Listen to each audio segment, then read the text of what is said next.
Regarding crush syndrome, A. Severity does not depend on the entrapment time. B. Crush injury to the hand is likely to progress to crush syndrome. C. It is likely to occur if there is compression to the limb of more than 30 minutes. D. Alkaline diuresis is usually given early to patient. And E. The patient is at risk of developing cardiac arrhythmias.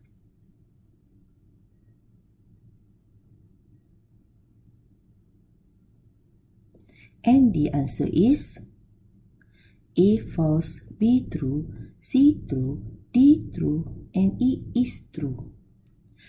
Crush injury is defined as a compression of the extremities causing muscular and neurological disturbance, and in the upper limb is sustained when the fingers, hand, or wrist are caught between two surfaces, either sharp, blunt, smooth, or irregular, forcibly producing damage to the skin and its enclosed contents of soft tissues and bones.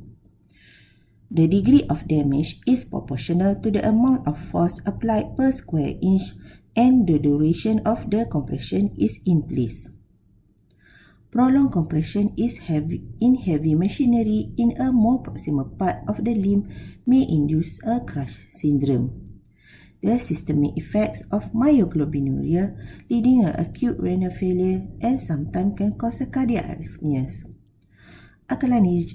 Alkalinization of urine is a method to prevent acute renal failure and subsequent deterioration. Michelson defined a continuous prolonged exposure on the limb of at least 4 hours duration prior to extraction, which causing a crush syndrome. Crush injury to the hand distal to the wrist have less systemic manifestation, primarily due to a smaller muscle bulk. Pathomechanics of the crush injury. The zone of injury sustained is a function of the applied force, the velocity, and the width of the offending object. The duration of compression, as well as compounding factors, example friction, heat, cold, chemicals, and contamination, add further damage to the injured area.